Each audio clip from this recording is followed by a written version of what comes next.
முருகப்பெருமானுக்கு முதலில் உருவான திருநாமம் கார்த்திகேயன். 6 கார்த்திகை பெண்களால் வளர்க்கப்பட்டதால் கார்த்திகேயன் என பெயர் வந்தது. கார்த்திகை பெண்களை சிறப்பு செய்வதற்காக சிவபெருமான் உருவாக்கப்பட்ட விரதம் கார்த்திகை விரதம். இதை கிருத்திகை விரதம் என்றும் சொல்வார்கள். கார்த்திகை விரதம் மேற்கொள்வதால் நமக்கு என்ன பலன் கிடைக்கும்? உயரிய பதவி, நல்ல தலைமை பொறுப்பு கிடைக்கும். இந்த விரதத்தை பரணி நட்சத்திரத்தில் ஆரம்பித்து கார்த்திகை முழுவதும் விரதம் இருந்து மாலை நேரத்தில் முருகப்பெருமானை வழிபடுவது மிகவும் சிறப்பு. முருகப்பெருமானுக்கு நெய் தீபம் ஏற்றுவது மிகவும் சிறப்பு. நெய் இல்லாதவர்கள் சாதாரண நல்லெண்ணெயை பயன்படுத்தி தீபம் ஏற்றலாம்.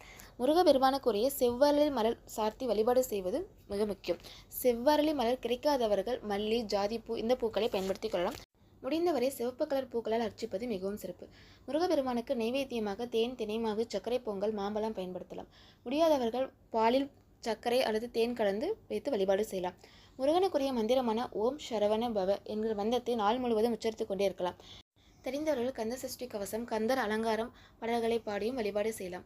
இவ்வாறு கார்த்திகை விரதம் என்று வழிபடுவதால் முருகப்பெருமானின் முழு அருளையும் பெற்று சகல சௌபாகியங்களும் பெற்றும் சிறப்புடன் வாழ்வோம் என்றது ஐதீகம். Thank you friends. இந்த வீடியோ உங்களுக்கு பிடிச்சிருந்தா லைக் பண்ணுங்கள், சப்ஸ்கிரைப் பண்ணுங்கள்.